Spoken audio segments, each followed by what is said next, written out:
Hello, welcome to my V Premium Fenrir deck profile. So this is the deck I used in BCS France recently. I actually already qualified for V Premium Worlds back in Spain. I came second place with Astropods. And then I then went to qualify for Premium in Italy, first place. But basically, because I won Italy, the prize, instead of going to LA like with the other tournaments, I basically just go to France instead.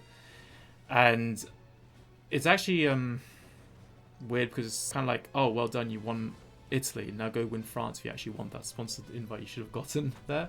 Me and my friends were kind of joking about the prize at Italy before, but then it's kind of just stops being funny the moment both of us, like two of us, ends up winning V Prim and Premium, and because of that, it kind of just stopped being funny at that point. But I just thought, you know what, fine, I'll take on the absurd challenge of trying to win France Premium somehow, right?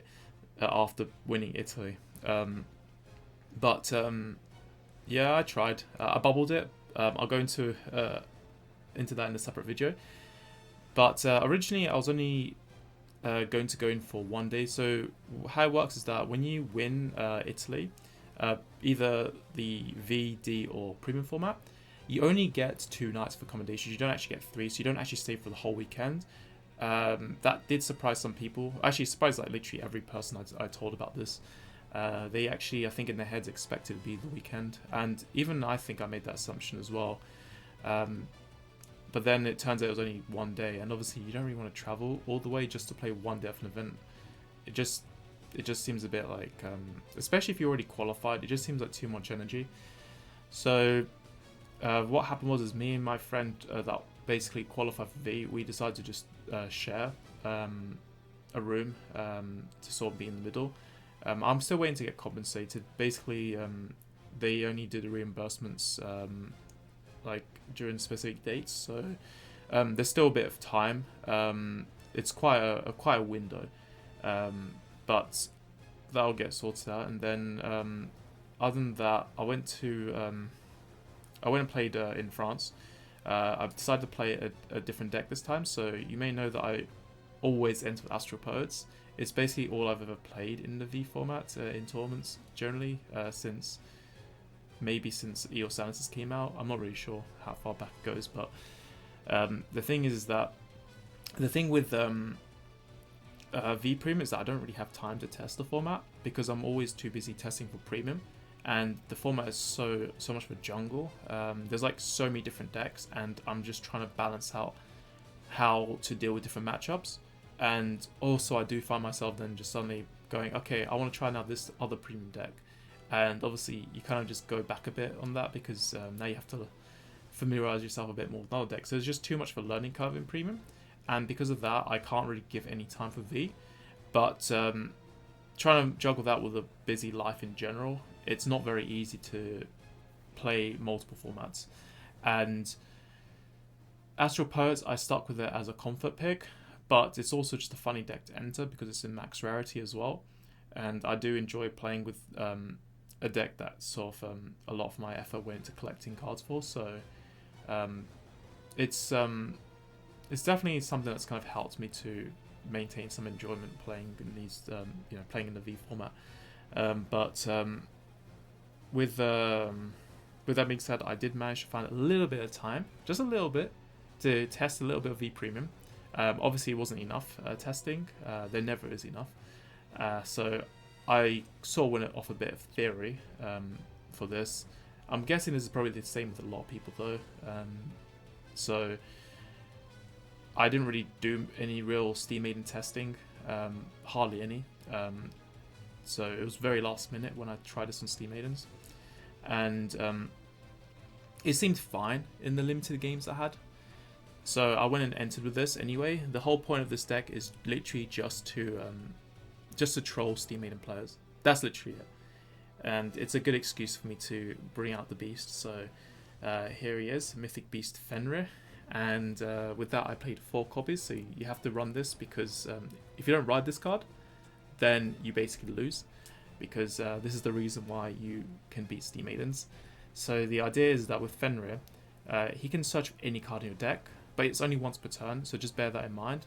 if you're looking for multiple pieces, which you will be, this deck does rely on multiple cards, then what you do is that you ideally want to draw into some things, and then use Fenrir to just get what you're missing. Usually your priority number 1 is to get the hand trap combo, so Vanguard or Ratrum in hand. And then of course CO comes after, which we play in this specific list. There's actually another list I've got which doesn't play CO. That was another deck I was considering bringing in as well. I will be also uploading that deck profile. I do have the video already recorded because I actually recorded a few weeks ago before I decided to play this list. I'm not actually sure which one's better. So I would give them both a shot if you were thinking, no, I only want to see the better deck. I don't think there is actually truly a better list. I don't think enough testing and data exists for me to actually be able to get an idea on that. So with Fenrir, he's got the other ability where when he attacks, you can Soul Blast 1 to gain 10k, which is nice. A lot of times your opponent will no-guard you though because of Yggdrasil. So if you have Yggdrasil on the field, let's just say you put Force 2 on it, especially. Even if you don't, they may still no-guard the Vanguard because they'll think, oh, you're just going to give the crit or the trigger effect to the rear guard anyway, so what's the point in guarding? I'll just focus on your restander that can swing twice with that effect, right? And that's generally the right play, and because people are too smart, it does make it a bit harder. That is a little bit of a downside with restanding rear guards actually, which might make the other list I've got a little bit more appealing in some ways. Yggdrasil is a bit of a strange... I mean, not everyone really plays it. It's not that popular of a choice. There is the Yatagarasu deck. I didn't really want to play it because I felt it was too slow. Because you're really just rewriting into late game, and you're just giving your opponent too many ways of defending, or like building up the hand. And then by the time you Yatagarasu, like they can choose almost like whether they stayed on 3 damage or 5 damage or more hand. But the idea is that by then they'll probably have the defense of either Yatagarasu finish, and you are still CBing more and more in the late game. And this deck plays a tech that can give gauge for free, which can sort of compensate in a way. So I was trying to make this deck a little bit faster by not playing the Yatta build. I did try the Yatta version, and I was a bit indifferent about it. It is quite okay in terms of meeting conditions, of course, because you are using Vanagander to Soul Charge grade 3, and you are re-riding, of course, over grade 3s. I mean, Yatta is good with even Himiko, technically, when it comes to conditions, but the problem is does Yatagarasu synergize that well with the direction that the game has gone? And I just didn't really feel that as much with Fenrir and Himiko builds, personally. I just felt like it was a bit of a slowdown. I ended up preferring Seo Yggdrasil because it's faster, and they kind of synergize a bit more. Like they're actually working together rather than like Himiko. I think it's like if your opponent manages to guard your Himiko turns, let's just say they've been PGing or something, then you're just staying on lower damage, really. There is that kind of idea as well, which I did find in some of the testing too. So Fenrir, he can basically superior call the cards that you Soul Blast. So if you use Soul Blast 1 while attacking, you can basically call back your Vanagander. So ideally what you do is you call Vanagander, which I play 3 copies of. You use the Soul Blast 1 to retire a unit, and then you can Counter Blast... Sorry, no, you Soul Blast 1, then you attack with him at the Vanguard. You basically put him into Soul, you stack your deck with a trigger, 1 trigger on top. You can only do 1 trigger. So usually you're averaging 1 trigger every attack that you do with Fenrir. If you're lucky, you get 2. If you're really unlucky, you get 0. But then what you do is you give that trigger to the rear guard, and that's your Sea Yggdrasil, usually. So that's basically the play, and then you can use Fenrir to then Superior Call back out Vanagander to stack again defensively this time. And you get your damage trigger. Now against a deck like Steam Maidens, which has the cats, the time traveling Calvary, it's called Traveling with a Storm, I think. Basically, that card doesn't really care about damage triggers. So you know how with Axel decks, usually when Axel first started, a damage trigger would normally stop an Axel turn, right? So that's kind of the reason why people were like, Axel's just whatever. But then when they started making stronger Axel rearguards, they basically managed to scale their attacks. And by doing so, damage triggers started to matter less and less, which then made Axel decks kind of meta. You know, to kind of paraphrase as what people would describe Axel, it basically became the dominant type of decks. And I think that's kind of sort of part of the reason why Steam Maidens are so strong is because they have cats in the back row.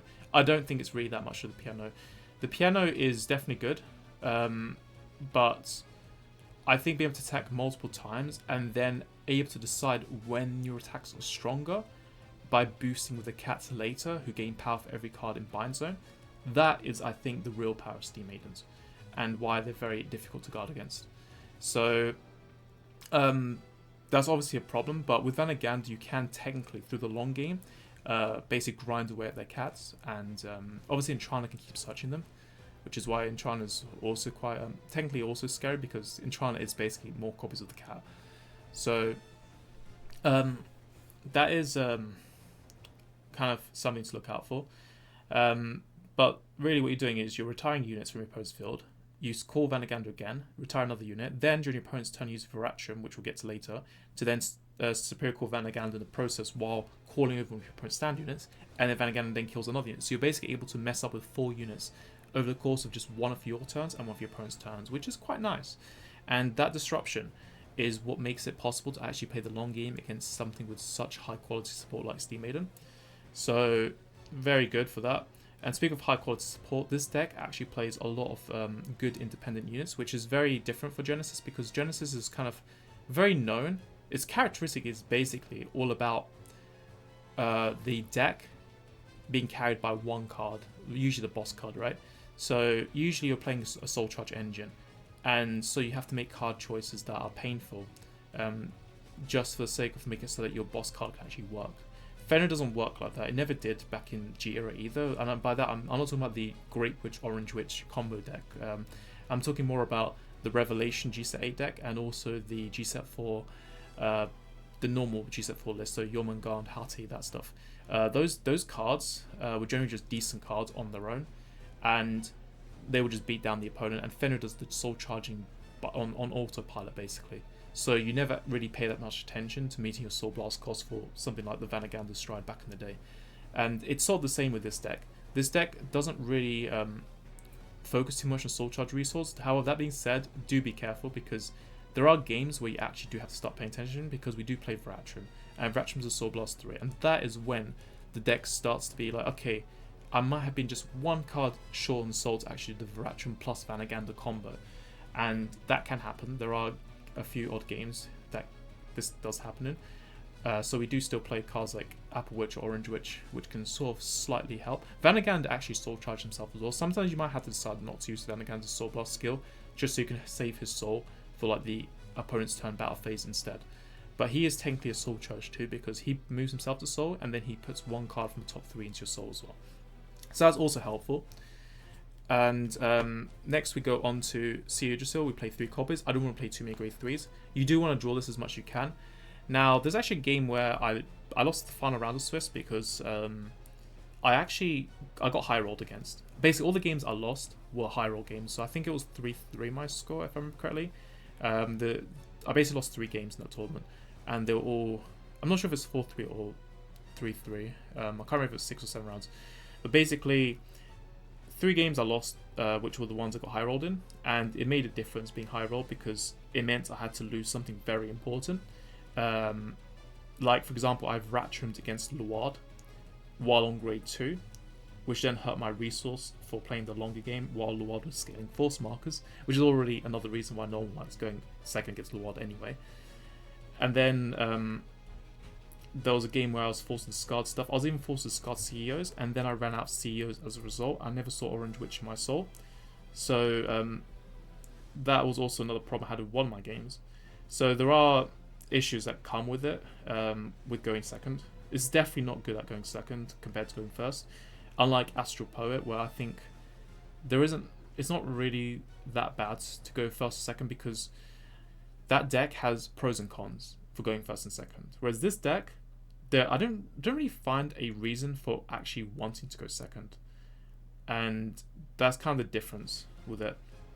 But CEO, you obviously use her for the restand, because I don't want to play Yatagrasu, as I explained earlier. That's why I play it, this sort of engine. But the thing is, you do run out of Counterblast in this deck, which I'm going to get to soon. So when you do run out of Counterblast, we do have a tech that can deal with that issue. But otherwise, this deck does have pseudo counter charging as well. Just remember that CEO also gives boost to any card with a gauge as well. So before we even get to that, let's talk about Viratrum. We play 4 copies. So the whole point of this is that you can get rid of one of your opponent's standing units as your opponent's attacking. So this card can be played around because it specifies stand position, and if your opponent's attacking, they're resting that unit. So the first attack that they do while you're on one face-up damage, basically Vrachim can't disrupt it. And obviously with Fenrir, you're trying to Spiritual Vanguard as well with the extra CB. So sometimes you might find that you might be passive with your counterblast usage because you want to avoid the situation where your opponent's playing around you by looking at your damage and then deciding to hold off on attacks, and then or even just attacking a certain pattern to stop you from disrupting their turn. So the more face-up damage you have prior to their attack turn, then the more control you have over their turn. So that is a weakness of the deck. The deck can guard inconveniently. So while it's quite good defensively, there are actually some downsides with this deck when it comes to how it defends, because it does create its own inefficiencies in the process of trying to be efficient. So that is something to kind of look out for. But also Soul Blast 3, just be careful when you're managing your soul in a situation where you don't see Apple Witch Cider as well. And then obviously with Vrachim plus Vanguard, you can disrupt a full power Steam Maiden turn because you're affecting 2 units. Next we have 3 copies of Gleipnir. So Gleipnir, this card, I don't really play as much for the add card to hand skill. I actually play it more for the 10k plus.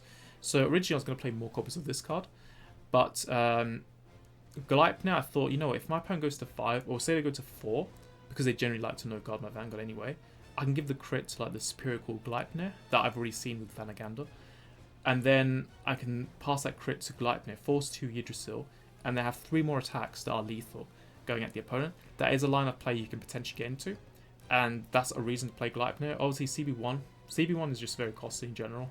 You're trying not to CB as much as you can in this deck for no reason. You don't just want to CB1 to add something, unless you really need that something. Obviously that takes into account your CB. You probably would have had to be healing quite well to actually feel comfortable using the CB cost. So that's kind of a useful card, just to go for that 20k beat stick without boost. And then next we have 2 copies of Thrid. So Thrid is, as I mentioned earlier, CEO can give boost, so you can use Thrid as a booster. She gives herself a gauge from your soul, and then she goes into soul herself anyway, so she's a net 0 on the soul. But the important thing is you're giving gauge, you're transferring the gauge at the bout that she attacked or boosted to another unit. So what you're doing here is that if you wanted to, like, you can either attack with her, boost about Apple Witch or something, or you could always do something like boosting Vanagander, because she becomes a booster with C on the field, and then that way you're able to use both Vanagander and Thrid with just 1 column. You can also put her behind Vanguard, that's another option as well. And that's how you maintain your gauges for the long game without costing too much CB. She's also searchable with Fenrir as well. You can even do things like, for example, Soul Blasting an Orange Witch Valencia and another grade 1 if you wanted to search. You don't have to Soul Blast grade 2. And then you're able to maintain the balance of souls by keeping the... Sorry, I watched Bleach yesterday. The phrase balance of souls just somehow sticks in my head. So you're able to maintain the balance of soul by Soul Blasting 2, but then it ends up only being a -1 in your soul. Next we have 4 copies of Skull. So Skull is a grade 3 searcher. So basically he can add Fenrir, Vanagander, or Seer Yggdrasil to hand, which obviously the main ride, important rearguard card that then goes to soul, and then sets up your Vrachim combo, which then disrupts and stops you from actually dying to Steam Maiden. Plus Yggdrasil, which is a restanding rearguard column with Norn. So you've got like 3 good targets, but also if you're going second, at least you can try and search for the heal. Try. Obviously, if you call this a rearguard, it's kind of annoying because you have to discard and you're basically negging yourself to gamble on the hill. But if you ride this, there's not really any real risk for trying. And he's also good to boost the Vanguard. I don't really recommend putting him as a booster on the side column, because obviously one of his side columns is going to be Sea Yggdrasil normally. So then the other column would have Vanagander. And what happens when you go to your opponent's turn and use Vrachim? Well, ideally you want to put Vanagander in the back row, because then you can use him again next turn during his battle. And if you put him in the front row, your opponent can attack it. So I'd rather they don't attack Vanagander. And he's obviously got no shield value. So if they want to attack Siege, so that's fine. I'll just search another Siege so that it's a hand.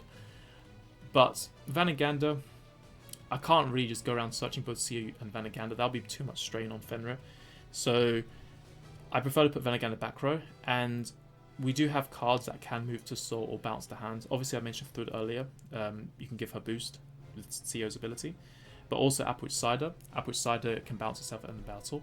So ideally, you put this behind Vanguard, usually.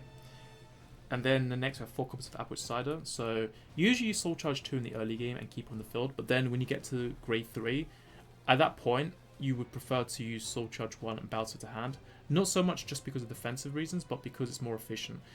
Because what happens is that when you call, obviously the whole Vanagander argument is the reason why you're boosting Vanagander with this sometimes. So you do that, you try and get the boost to work, then bounce it to hand, and then you can call Vanagander where she was previously after Superior calling back out with Veratrum. So that's the idea. Then we have well, another thing is if you use this in the piano, just be careful because you will have to drop, just like with Perfect Guards, you will have to drop 3 if you use her ability. So just be aware when guarding against piano combos that you can't really use her skill to gain power. But you can, she's quite useful against other cards. So besides that, she's pretty decent to have access to. But the fact that you're able to boost without actually losing cards permanently, I think is one of the real reasons why Appwitch is so good as well.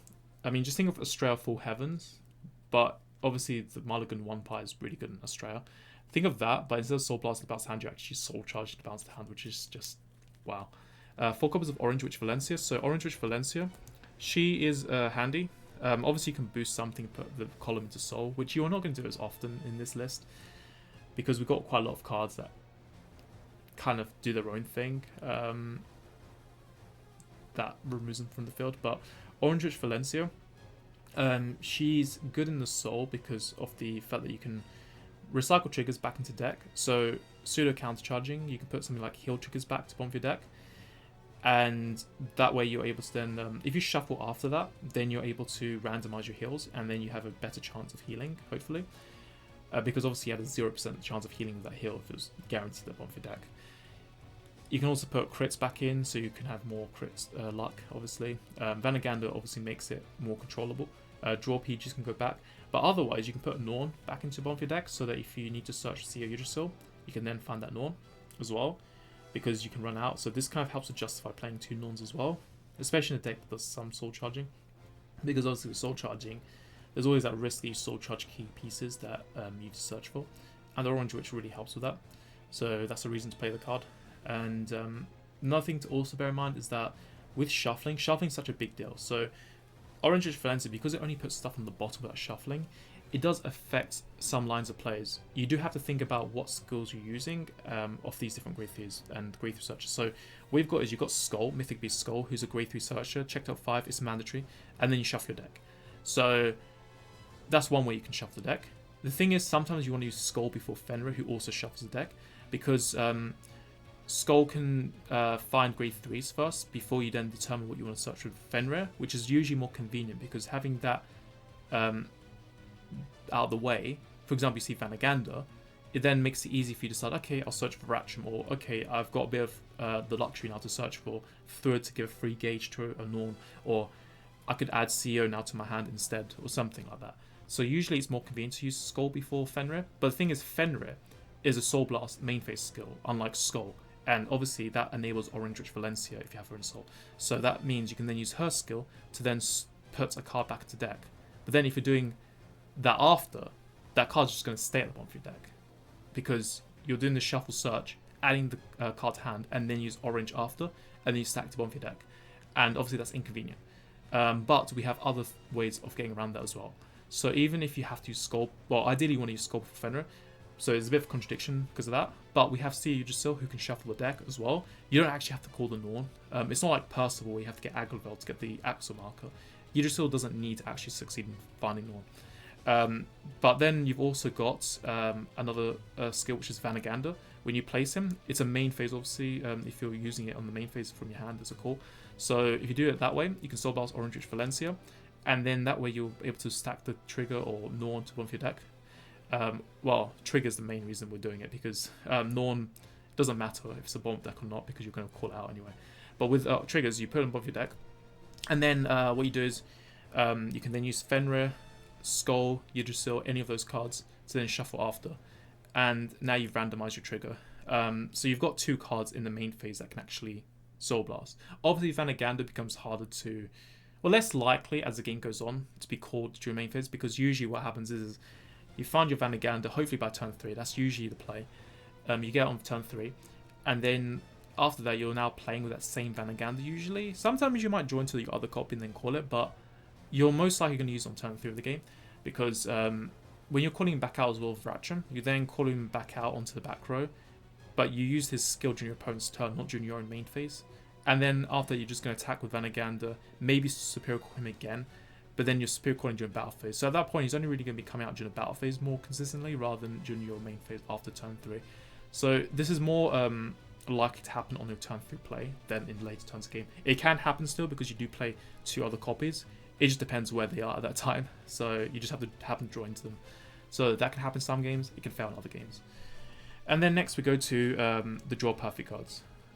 So for draw PGs, because you need perfect defense and there's nothing else that can substitute for it, like with Astro Poet, then we play 8 crits, vanilla crits even, and then 4 of the grade 3 heals, searchable with the Mythic Beast Skull as well, so you can try and survive high roll plays with it as well. This deck doesn't really benefit as much from grade 3 heals as other Genesis variants. I think Astro Poet, well, Astro Poet doesn't have Mythic Beast Skull, but what you can do is that you can use this with Decay of Just Path, and then you can end up with Sum of Grades, or you can even Soul Charge it by accident with Valkyrian, and then you have your Sum of Grade 5s as well. So there are reasons to play an Astro Poet, but also in Yatagarasu, of course, it's really good because you can meet Yatagarasu's condition more easily. So this card is kind of good in Genesis without it just being good with grade 3 searches as well. So that's more or less it with the deck profile. I'm not sure if I'll be going to Worlds or not, because there's been some really horrible things that have happened that might have just screwed my entire season. But I'm going to be putting something together for that to explain what happened. And I'm also going to be putting up I'll put up the other Fenrir deck profile as well. The one that's non-Regalia based, and I'll also put up the premium Magus deck that I bubbled 9th place with as well, if anyone wants to see what the Magus deck that almost made top 8 looks like as well. Other than that, I will see you guys later.